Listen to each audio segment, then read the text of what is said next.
Eat, Drink, DFW from the Dallas Morning News is made possible by Central Market.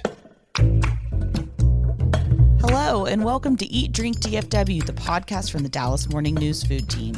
Each week, we take a look at food and drink trends in North Texas, talk about restaurants in Dallas-Fort Worth, learn some new recipes, and sometimes even get tips from you, our listeners. I'm Anna Butler, the Dallas Morning News' food editor, and all this month, we are focusing on your favorite go-to recipes for the summer. We asked you what you'd be eating this year, and you guys had some amazing suggestions. We'll share those along with some great grilling ideas right after this. Don't miss the Texas Chowdown going on now at Central Market, where we're really into Texas. Like our buttermilk pecan pie is nuttier than a rodeo clown. We like our cowboy cut bacon even thicker than the humidity. And when talking Gulf oysters, we shuck around and find out. We're really into Texas. If you are too, gather round for the Texas Chowdown, featuring tasty local favorites from the Panhandle to the coast, as only Central Market could wrangle up, like Gulf shrimp, Texas beef, local peaches, and more. Shop now at Central Market.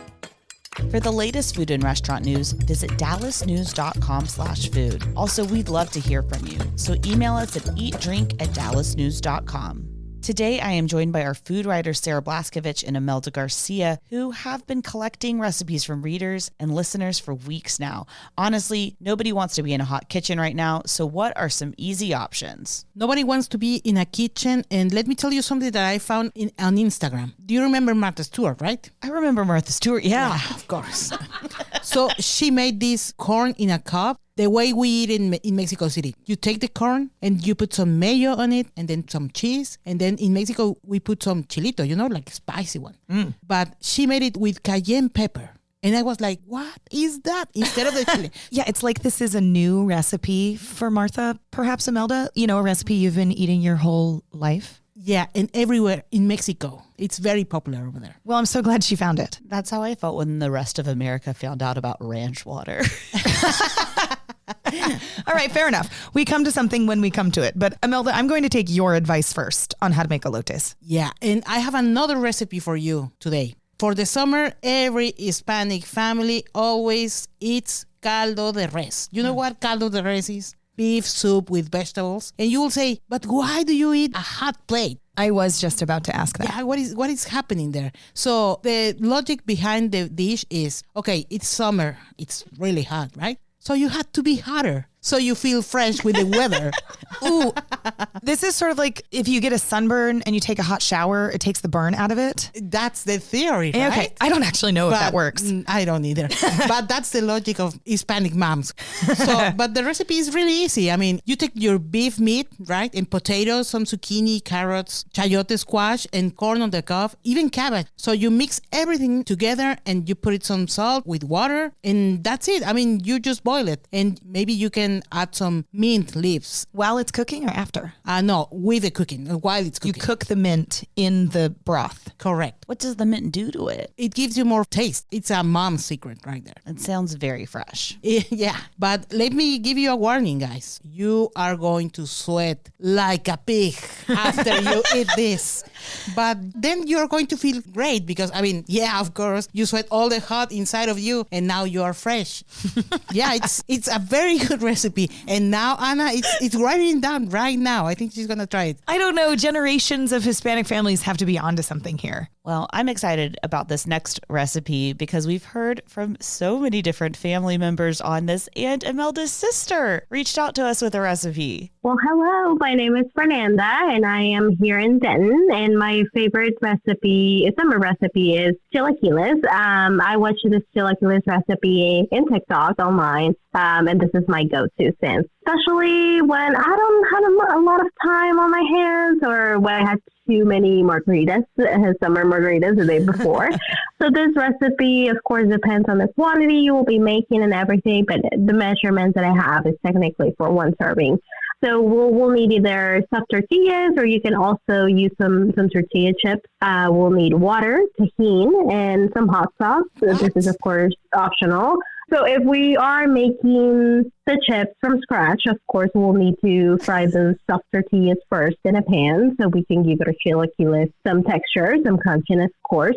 So this will take about 4 to 5 tortillas, and then in a separate container, we'll add a cup of water and 2 tablespoons of tahini. This is when you decide how spicy you want your chilaquiles to be. I always add a little bit of hot sauce, like Tabasco, Cholula, Valentina, or you can always add more tahini to it. But you can also add all kinds of salsas, so take your pick. Once our tortillas are fried, we add our tahini mixture into the pan and maintain in low heat until we get our preferred chilaquiles texture. I know some people prefer them more soggy or crunchy than others, so this is something that you can decide as well. And once these are ready, you can always add sour cream, onion, cheese. I know some people add chicken to it, some eggs. You can always add whatever you feel like. And yeah, these will be ready to enjoy after. You know what? This is outrageous. There were so many surprises for you in that recipe, which is funny because like this is your sister. Tell us what's wrong. Oh my God, tajin for chilaquiles. That's sacrilege. I don't know. My mom will beat you right now with a chancla, you know? Oh my God. Let's call my mom and figure out how is the real recipe done. Ooh. Bueno, Hola, ma, ¿cómo están? bien, ¿y tú cómo estás? Bien, mi hermano acaba de hablar al podcast con una receta que está increíblemente mal hecha de chilaquiles con tajín. ¿Y quién le dio esa receta? Pues no sé, pero yo dije, yo le voy a hablar a mi mamá a ver cómo se hace. So I'm telling my mom, you know what, my sister had this awful recipe of chilaquiles. So I'm calling you because I need to know the real recipe. So, okay, ¿nos puede dar la receta, por favor? So can you give us the recipe, please? Claro que sí, con mucho gusto. Okay, she said, yeah, sure. Okay. Mira, los ingredientes son tortillas de maíz, tomate verde y chile serrano, cebolla y queso. Okay, we need corn tortillas, green chiles, green tomatoes, onion, and cheese. Y para prepararlos, se parten las tortillas en pedazos pequeños. So to prepare them, you cut the tortillas into small pieces. Se doran You fry them, las tortillas y se ponen a cocer los tomates con los chiles verdes. and you boil the green chilies with the green tomatoes.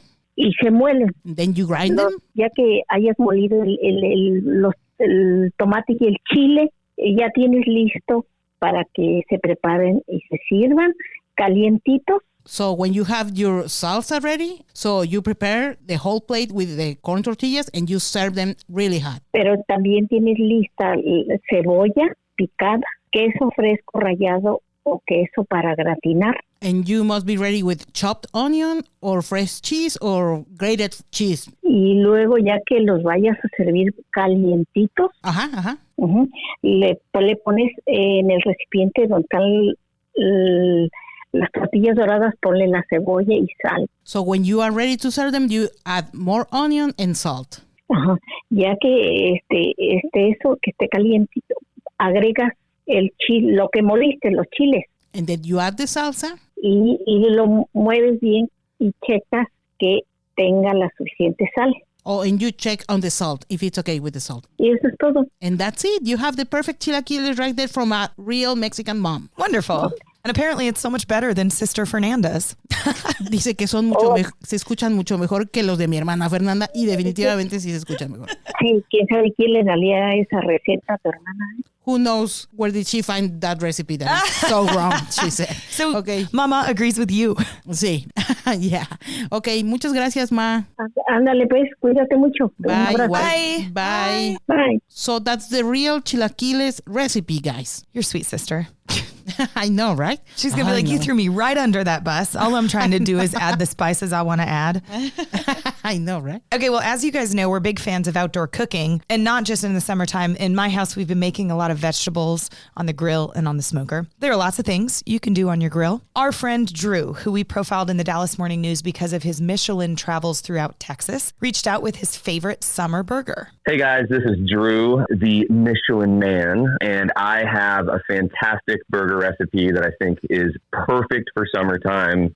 I'm a big smash burger guy, so you can do this either on a grill or a flat top if you have one. I prefer a flat top.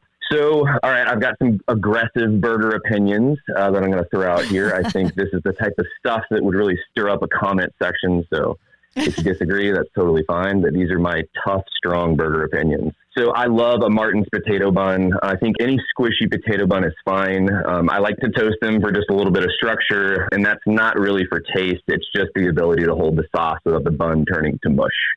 I love using an 80-20 blend of chuck. It can really be anything, sirloin, ribeye, brisket, whatever you want. I just like a really fatty patty. Salt and pepper those things up really good. American cheese, which in my opinion is the only cheese that belongs on a burger. Best made pickles. I love pickles that don't resemble their natural state. I don't want it to seem like a cucumber. So the local brand, they're made in Texas, best made pickles, the thin dill chips, those are perfect for a burger. I think that's really the only thing you need on a burger. I don't like lettuce or tomato. If you do want some sliced red onion, just make sure you whip out your mandolin and get them micro thin. Burger sauce. This is kind of the big thing here. I mean, if you guys are just mayo fans, I love to throw some Dukes on there, a little, yellow mustard. But with a burger sauce, I like to kind of zest this up and kind of do some like Southeast Asian flair. So I like to mix together like some Whataburger spicy ketchup, some mayo, yellow mustard as a base. I love to throw some lime juice in there, a little Thai chili, garlic, fish sauce, maybe some chili crunch or some Worcestershire. I love to whip that up and throw that on the top and bottom of the burger just to give it some nice flair. I think it works really well in the summer. That's what I like to do. I like to be poolside with buddies. I live in the village and we have a grill nearby our pool. Like to have some people over, throw these on the grill, serve them to everyone. And it's just a fun time. I don't think it's necessary to serve these burgers with anything, just some nice kettle chips and some beers and just some LaCroix, whatever you want. I think that makes for a really great time. Okay, Drew, that's pretty awesome. I have almost no notes, but the first one, fatty patty. I do want a fatty patty. Me and too. I like that you called it that. Second, if you enjoyed Drew's recipe, you should really go back into your podcast app to February 27th. The name of the episode is The Ultimate Quest, ? Eat at every Michelin star restaurant in Texas. Drew is the star of that podcast, and he explained to us his crazy trek all around the Lone Star State to eat at all 15 Michelin-starred restaurants, and it's a really great listen. So, Drew, thanks for your fatty patty. That sounds like a great burger. And Chef André Natera was also on the podcast with us recently, and of course, we wouldn't let him leave without sharing a summer recipe with us. Hey, this is Chef André Natera from Chef's PSA. I'm going to give you what I would cook for my loved ones during the summer. I'm a big steak person. If you're a big steak person, pick your favorite steak, whatever that is. Is that a ribeye? Is that a New York strip? Is that a culotte steak? Whatever you enjoy eating, get that one. Prime is good. Wagyu is good. Buy the best one you could get. You're going to treat yourself. Next, you're going to season it. This is really important. This is probably the most important part of this process. If you're cooking on cast iron, that's okay. Over charcoal or wood, also fine. But you're going to create a seasoning mix with dried mushroom powder, a little bit of salt, and you're going to take some wakame seaweed and you're going to dry it a little bit in the oven at a low temperature at about 150 degrees Fahrenheit. When it's kind of crispy, you're going to put all of that in a spice grinder. You're going to mix it all up. So you're going to have a wakame salt with a little bit of mushroom powder. Season your steak heavily. You want to get a good crust on it, whether that's on the grill or whether that's in a super hot cast iron pan. Then you want to cook it with some onions. So you want to marinate your onions, and I like to do a little bit of miso, some smoked soy sauce if you could find it. If not, soy sauce will work. A little bit of rice wine vinegar, some olive oil, a little bit of salt. Mix that up into a little glaze. Put that on your onions. You could pop them right in the oven in a pan. Once they're soft, fork tender, you could reduce that liquid and you could glaze the onions, serve it with your steak. When your steak is done, if you're feeling extra, heat up some beef tallow, infuse it with some garlic, and maybe throw a couple of rosemary sprigs in there. Turn those rosemary sprigs into a brush. After you slice your steak, brush it with that beef tallow that's infused with garlic. And then a little Maldon finishing salt over the top. Make sure you give me credit. Don't steal my recipe. Rosemary as a brush? Yes, please. He had me at mushroom salt. Totally. My mind was blown. I will say in terms of ease, maybe we've heard easier, but you know what? I want to make this recipe. Totally. I mean, we asked a Texas chef, to tell us his summertime recipe. It wasn't going to be 3 ingredients. Pro tip, if you do need to find mushroom powder, you can get it at Central Market and other places that sell bulk items typically. Also, there is a new mushroom company that has a storefront in Deep Ellum called Mushroom Street, and they have their own proprietary blend of mushroom spices. So if you're really into mushrooms, maybe try that one-stop mushroom shop. And we're just going to keep it all in the family because it wouldn't be one of these summer episodes without a relative of mine on it. Got another sister. Surprise. Hi, this is Allie Butler Williford. I'm Anna Butler's big sister. I'm originally from Austin, Texas, but live in Dallas now. I wanted to share with y'all a fun summer recipe that my kids and family love. It's a shrimp boil, but it's actually done on a sheet pan in your oven. Pretty simple to pull together. Get a pound of yummy shrimp from Central Market that's deveined and peeled. Get 3 or 4 ears of summer corn and some yellow or red new potatoes. You'll parboil the potatoes for about 15 minutes, and you'll add the corn for the last 5 minutes until they're both pretty well cooked. And then you'll pop that on a tray with the shrimp and put a yummy compound butter on top that's got some Old Bay and some minced garlic. You'll put it in the oven at 400 for about 10 to 12 minutes till the shrimp's cooked. Then we take it outside and serve it on parchment paper. It's the easiest cleanup in the world. And don't forget to serve it with some slices of lemon. Thanks, ladies. Love you, Anna. Anna, she sounds like you, but you know what? She has a better recipe than my sister. Because this is well done. This is the battle of the sisters. Correct. Yeah. I have been the beneficiary of this dish, and it really is so good. And so sometimes she makes a kid-friendly version, so it's a little lighter on the Old Bay, anything that might be spicy. But you can also jazz this up with your compound butter. So if you like spicier things like Imelda does, or you could just make 2 versions of it. But like this is kind of a choose your own adventure, and you can get it kind of crispy at the end too, with a little bit of extra flavor with a broiler just for like a minute or 2 at the end. But man, it's good. And it's just fun. This also makes me think, if you're feeding enough people, it's just 2 sheet pans, and one's for the kids and one's for the adults. So we can spice it up a little bit or add a little more personality to one. You know, I'm in a time in my life where I feel like we're cooking separate for kids, but I love this for the whole family, just 2 sheet pans. It really is that easy and that tasty. This is a wonderful place to end, Anna. I can picture everybody listening with their families. In the summertime, it's hot, this is easy, and everybody is happy from it. That's a good one. And that's all the time we have for today. If you have an easy summer recipe to share, email us at eatdrink@dallasnews.com. And we don't want you to miss an episode. Make sure you're following Eat Drink DFW wherever you find podcasts. Special thanks to our producer, Julie Fisk. For the news, I'm Anna Butler. Thanks for listening, and we'll see you next week.